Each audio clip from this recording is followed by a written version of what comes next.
Sir. Last time कौन सी movie आपने देखी थी? अभी तो सर किसी का भाई किसी का जान नहीं अच्छा। है। जी। अच्छा, मैं आपसे ये भी जानने की कोशिश करूँगा, जैसे कि आप इंटरव्यू देने जाने वाली थी, उसी टाइम आपकी माताजी का निधन हो जाता है। तो क्या पहले से ही बीमार थी आपकी माताजी? और जब आपको उस टाइम ऐसे पता चलता है तो अपने आप को कैसे मोटिवेट रख पाती हैं? बड़ा मुश्किल होता है एक विद्यार्थी को अपने आप को उस टाइम संभालना। जी सर। मतलब मैं अभी इस पे क्या ही बोलूं, लेकिन यही था कि शायद मुझे अभी भी लगता है कि मैंने सिलेक्शन लेने में देर कर दिया, क्योंकि जो जिस फील्ड में मैं आई सिविल सर्विसेज में, वो एक उन्हीं का सपना था। और वो उन्होंने मेरा, जब भी मैं फेल होती तो मेरे साथ बैठ के वो भी दुखी होती थी, लेकिन ये था कि चलो कोई नहीं, अगले साल फिर अटेम्प्ट देना है। लेकिन आज मैं सफल हूँ, सब चीज़ें हैं, लेकिन वो नहीं है, तो इस बात का पछतावा मुझे हमेशा रहेगा। नमस्ते दोस्तों, मैं हूं शिवम दिवाकर और आपके लिए मुखर्जी नगर के सबसे ज़्यादा वीडियो बनाए हैं। आज की वीडियो में हमारी खास मेहमान हैं श्रेया उपाध्याय मैम। अभी हाल ही में कुछ दिनों पहले यूपीपीसीएस का रिजल्ट आया, उसमें बहुत सारे स्टूडेंट का सिलेक्शन हुआ उनसे, और हमने उनसे बातचीत भी की, क्योंकि आपने कहा था कि उनसे जानिए किस तरीके से वो तैयारी करते थे। उसी कड़ी में आज हमारे साथ में श्रेया मैम हैं और इनसे भी जानने की कोशिश करेंगे, क्योंकि इनकी एक अलग ही कहानी है और मुझे लगता है कि हर छात्र व छात्राओं को ज़रूर देखनी चाहिए जो तैयारी कर रहे हैं और जो तैयारी करना चाहते हैं। मैं जानने की पूरी कोशिश करूँगा कि ये सब उन्होंने किस तरीके से मैनेज किया, क्योंकि बहुत सारे छात्र और छात्राएं टूट के बिखर जाते हैं और कहते हैं अब हमें कोई तैयारी नहीं करनी। तो मैम, आपको बहुत बहुत बधाई। Thank you so much. मैं आपसे ये जानना चाहूँगा कि आपने अपनी तैयारी को कब शुरू किया था और आप कहाँ से हैं? सर, मेरा नाम श्रेया उपाध्याय है। मेरा यूपी पीसीएस 2022 में डीपीआरओ के पद पर चयन हुआ है। मैंने अपना ग्रेजुएशन 2016 में कंप्लीट किया है, रमाबाई राजकीय महिला महाविद्यालय अम्बेडकर नगर से ही। और उसके बाद से सर मैं सिविल सेवा की तैयारी कर रही हूँ। यूपी पीसीएस में मैं 2017 से अटेम्प्ट दे रही हूँ और लोक सेवा आयोग में मेरा चौथा इंटरव्यू था। मेरा ऑप्शनल ज्योग्राफी है और मेरा माध्यम हिंदी है। अच्छा, जब आपने तैयारी को शुरू किया, उसी साल आपने इंटरव्यू दिया था यूपीपीसीएस का, लेकिन आपका नहीं हुआ, जहाँ यस। तक मुझे पता चला है। जी सर। और उसके बाद में आपने फिर दिया तो 2 बार आपका मेंस नहीं हुआ। जी फिर आपने 2 बार और इंटरव्यू दिया और चौथी बार जो आपने इंटरव्यू दिया उसमें आपको सफलता मिल गई। जी। तो शुरुआत में क्या क्या आपसे गलतियां हुई थी? क्या कोचिंग को आप समझ नहीं पा रहे थे कहाँ पे ज्वाइन करें और कौन सा ज्वाइन करें, या फिर ये नहीं समझ पा रहे थे कि मैं क्या पढूं और क्या ना पढूं? क्या क्या गलतियां हो रही थी उस टाइम? सर, मैं स्टार्टिंग में जब प्रिपरेशन में आई तो फिर मतलब एक तरीके से कहते मेरे पास प्रॉपर गाइडेंस नहीं था। और मैंने मतलब 2017 का जो अटेम्प्ट दिया था, बस पीवाईक्यू मैंने सॉल्व कर लिया था, प्रीलिम्स के लिए मैंने अटेम्प्ट दिया था, मेरा हो भी गया था। तो फिर जब मेरा प्री का रिजल्ट आया तब फिर मैंने डिसाइड किया कि मुझे ऑप्शनल क्या लेना है। तो ये जो टाइम होता है, और खासकर आंसर राइटिंग, क्योंकि अब जो यूपी पीसीएस से एक तरह से यूपीएससी के पैटर्न पे है, तो जो पूरा गेम है वो आपका आंसर राइटिंग का है। मैंने कोई भी आंसर राइटिंग नहीं की थी 17 वाले में, और मैंने ऐसे ही फिर ऑप्शनल मैंने ज्योग्राफी रखा, सोशल वर्क रखा था, मैंने अटेम्प्ट दिया था और वो निकल भी गया था। लेकिन 2017 का जो फाइनल रिजल्ट था वो मेरा लगभग 10-15 मार्क्स से रुक गया था। फिर 17 के फाइनल रिजल्ट के एक हफ्ते बाद ही 18 का मेंस था। तो एक तरीके से वो, अभी उस समय मैं न्यू कमर ही थी, तो फिर 18 का मेंस से मेरा उसी तरीके से ख़राब हो गया। और इसी तरीके से 19 का जब मेंस था तो कोविड का टाइम चल रहा था, तो भी मेरी प्रिपरेशन उतनी अच्छी नहीं हुई, ना ही मैंने कोई टेस्ट सीरीज वगैरह कुछ भी ज्वाइन नहीं किया था। और 19 के बाद से फिर जब मैंने 20 का प्री दिया और उसके बाद से फिर मैंने टेस्ट सीरीज ज्वाइन की, तो आंसर राइटिंग इम्प्रूवमेंट हुआ। और फिर मैंने 20 का भी इंटरव्यू दिया और 21 का भी दिया। तो जो मेरी सबसे बड़ी कमी थी कि मैं मतलब प्री पे फोकस करती थी, फिर प्री देने के 1 महीने तक मतलब रिजल्ट का वेट करना कि प्री होगा कि नहीं होगा। तो इन सब टाइप की जो चीज़ें होती हैं कि हम अपना प्री ऐसा दें कि हमें वेट ही ना करना पड़े, अगले दिन सब मेंस के लिए लग जाएं। क्योंकि रिजल्ट आने के बाद आपके पास अगर देखा जाए तो मुश्किल से 40-45 दिन का टाइम रहता है। तो आप उसमें केवल आंसर राइटिंग प्रैक्टिस कर सकते हैं, ना कि आप नोट्स बना सकते हैं। तो अगर मैं जितने भी स्टूडेंट्स हैं मैं उनसे यही कहूँगी कि अगर सबसे पहले आप मेंस पढ़िए, मेंस के जो टॉपिक हैं उनके आप शॉर्ट नोट्स बनाइए और आंसर राइटिंग की प्रैक्टिस करिए। प्रीलिम्स के आप 3-4 महीने फोकस होकर केवल प्रीलिम्स की तैयारी करिए, ताकि आप प्रीलिम्स ऐसा दीजिए कि आपको अगले दिन ये ना सोचना पड़े कि हमारा प्रीलिम्स हो रहा है कि नहीं। क्योंकि यही सबसे बड़ी मेरी मिस्टेक थी, क्योंकि मैं रिजल्ट का वेट करती थी। और फिर ज़्यादा से ज़्यादा आप आंसर राइटिंग करिए, और मेन यही है कि मेंस ही आपको सिलेक्शन दिलाता है, क्योंकि इंटरव्यू तो आपका 100 नंबर का है। जी। अच्छा, मैं आपसे ये भी जानने की कोशिश करूँगा, जैसे कि आप इंटरव्यू देने जाने वाली थी, उसी टाइम आपकी माताजी का निधन हो जाता है। तो क्या पहले से ही बीमार थी आपकी माताजी? और जब आपको उस टाइम ऐसे पता चलता है तो अपने आप को कैसे मोटिवेट रख पाती हैं? बड़ा मुश्किल होता है एक विद्यार्थी को अपने आप को उस टाइम संभालना। जी सर, ये एक मतलब मैं अभी इस पे क्या ही बोलूँ, लेकिन यही था कि शायद मुझे अभी भी लगता है कि मैंने सिलेक्शन लेने में देर कर दिया, क्योंकि जो जिस फील्ड में मैं आई सिविल सर्विसेज में, वो एक उन्हीं का सपना था। और वो उन्होंने मेरा, जब भी मैं फेल होती तो मेरे साथ बैठ के वो भी दुखी होती थी, लेकिन ये था कि चलो कोई नहीं, अगले साल फिर अटेम्प्ट देना है। लेकिन आज मैं सफल हूँ, सब चीज़ें हैं, लेकिन वो नहीं है, तो इस बात का पछतावा मुझे हमेशा रहेगा। और मेरी आधा घंटा पहले उनसे बात हुई थी 12 तारीख को रात में। वो 13 तारीख को मेरे पास आ रही थी प्रयागराज में, 14 को मेरा इंटरव्यू था। मेरी बात भी हुई थी, तो उन्होंने बोला मैंने पैकिंग वैकिंग कर ली है, सुबह निकलना है मॉर्निंग में, ये सब चीज़ें हो गई हैं। फिर एक ही घंटे बाद जो है मतलब घर से फ़ोन आता है, ये चीज़ें हो गई हैं। उस टाइम तो मुझे कुछ नहीं समझ में आया। फिर मैं घर के लिए निकली और समझ में नहीं आ रहा था। अभी भी लगता है कि कोई सपना चल रहा है, वो मैं उठूँगी, वो मेरे पास होंगी, इस टाइप की चीज़ें आती हैं अभी भी। तो ये चीज़ें थी। और मेरा तो एक तरीके से हाँ ये था कि मैं इंटरव्यू देने का मेरा बिल्कुल मन नहीं था, क्योंकि मैं बार बार सबसे यही घर पे कह रही थी कि जिसके लिए मैं सब कर रही थी आज वही नहीं है, तो फिर मैं जाके भी क्या करूँगी। लेकिन मेरे पिताजी और मेरे भाई सब बहुत सपोर्ट किए, बोले कि मम्मी का ही सपना है और तुम दे दो, चाहे जैसा भी हो। अब की बार रिज़ल्ट के बारे में मत सोचना, चाहे रिज़ल्ट जैसा भी हो। हर बार हम लोग ज़्यादा होप कर लेते, सिलेक्शन नहीं होता। इस बार कोई नहीं, तुम ऐसे ही दे दो, लेकिन ऐसे छोड़ो मत, क्योंकि इंटरव्यू है, हर किसी को मौका नहीं मिलता। तो बस मैं घर पे सब लोग थे और मैं आई प्रयागराज, इंटरव्यू दी। और मैंने 14 को इंटरव्यू दिया और 15 तारीख को मेरी मम्मी का अस्थि विसर्जन प्रयागराज में ही हुआ। तो कई सारी चीज़ें हैं, लेकिन एक तरीके से ये मैं ये कहूँगी कि जो मेरे अंदर कॉन्फिडेंस या जो भी साहस आया, वो मम्मी की कृपा थी, या जो भी कह लीजिए, क्योंकि मैंने उनसे बहुत कुछ सीखा। तो मम्मी मेरी मतलब गांव से बिलोंग करती, 10 तक उन्होंने पढ़ाई की, लेकिन उन्होंने मुझे ऐसी ऐसी चीज़ें सिखाई कि आज मैं शायद यहाँ पे बैठी हूँ, तो वो उन्हीं का, एक तरीके से उन्हीं के जो मतलब परवरिश थी, उसी का नतीजा है।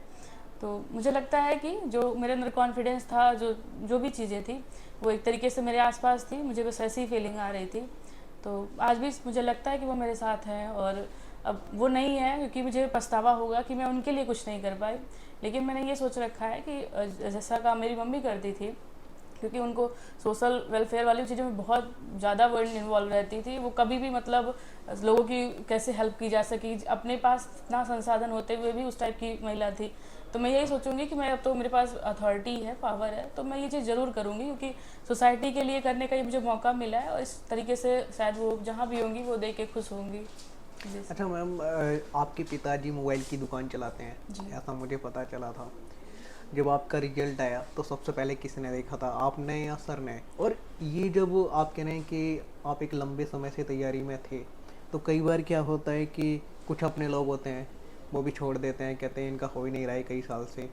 कई बार क्या होता है, कुछ कोचिंग वाले लोग अच्छे होते हैं जो आपके साथ हमेशा रहते हैं, कुछ क्या होता है उसमें से भी छोड़ के चले जाते हैं। तो इसमें क्या कभी कोचिंग ने आपको सहयोग किया, सपोर्ट किया, कोई आपके साथ रहा?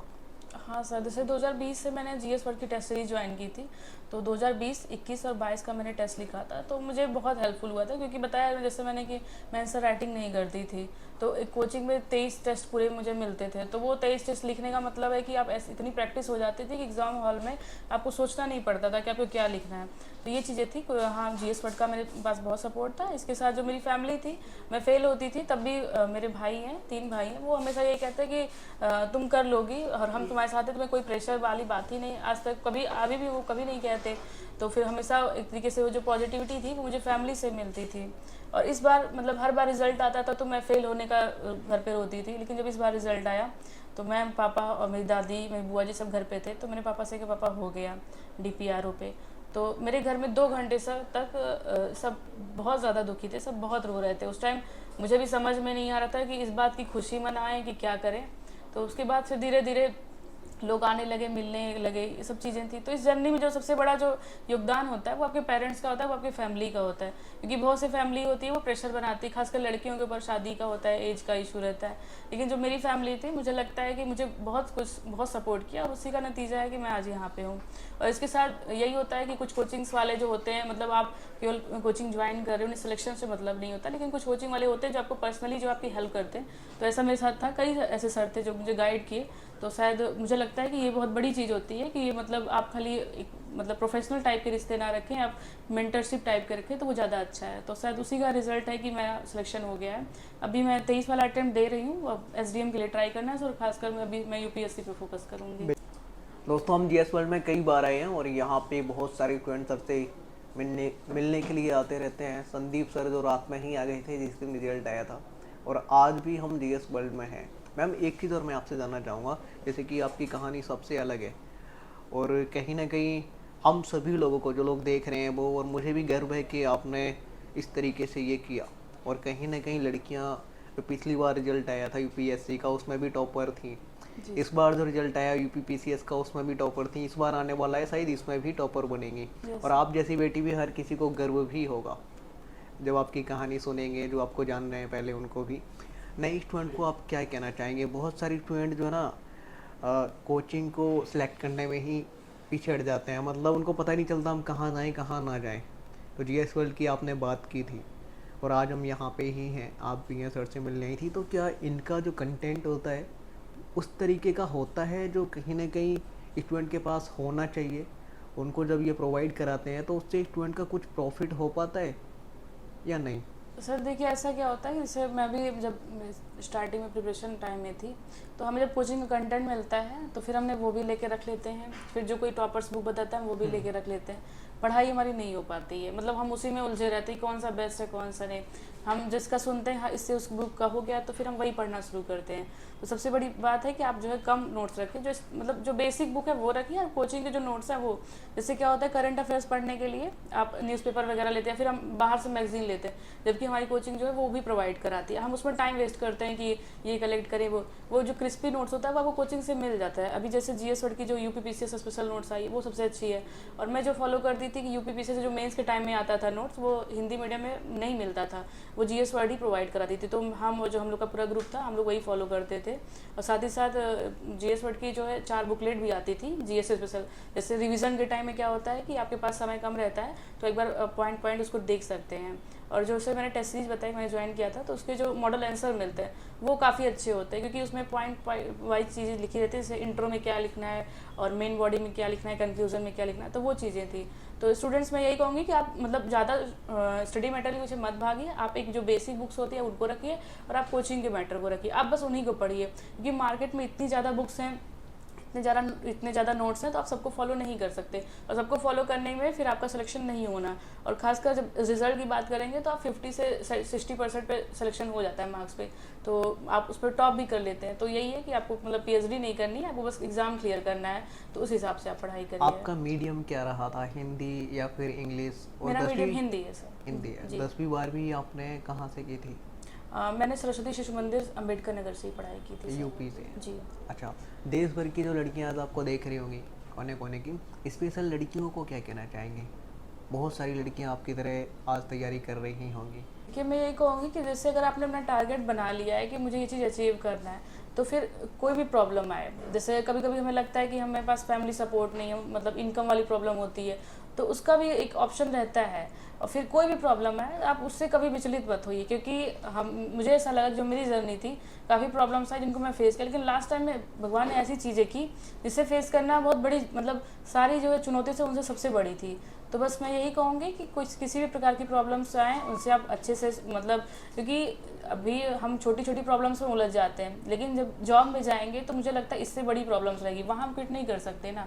तो बस आप यही सोचिए, और कि एक प्रशासक की भांति कि हमें ऐसे एटीट्यूड में रहना है, ऐसी चीज़ें करनी है, यही चीज़ें। और खासकर अपने पेरेंट्स का सपोर्ट हमें, मतलब जो पेरेंट्स सपोर्ट करते हैं वो बहुत अच्छी बात है। अगर आपके पेरेंट्स आपको मतलब किसी प्रकार का प्रेशर बनाते हैं या फिर कुछ और चीज़ें कहते हैं, तो एक तरीके से आप मतलब उनकी बात भी सुनिए, लेकिन उन पर एक ट्रस्ट बनाए रखिए कि हम ये चीज़ कर लेंगे, हमको टाइम दीजिए। जैसे मेरी बात है, मैंने स्टार्टिंग में पापा से बोला था कि मैं 2 साल में कर लूँगी, तो उस टाइम तक तो PCS का रिजल्ट थोड़ा डिले आता था, तो फिर प्रीलिम्स निकलता था, फिर उन लोग का होप बढ़ जाता था, तो इस टाइप की चीज़ें थी। तो अगर आप 100% ईमानदारी के साथ लगे हैं तो मुझे ऐसा लगता है कि सिलेक्शन ज़रूर होगा। और ऐसा नहीं है कि हमें UPSC क्रैक करना है, UPPCS क्रैक करना है, बहुत से बच्चे हैं जिनका कुछ अलग एम होता है, तो आप उन पर भी अपना 100% देखेंगे तो मुझे लगता है कि वो आप आराम से अचीव कर सकते हैं।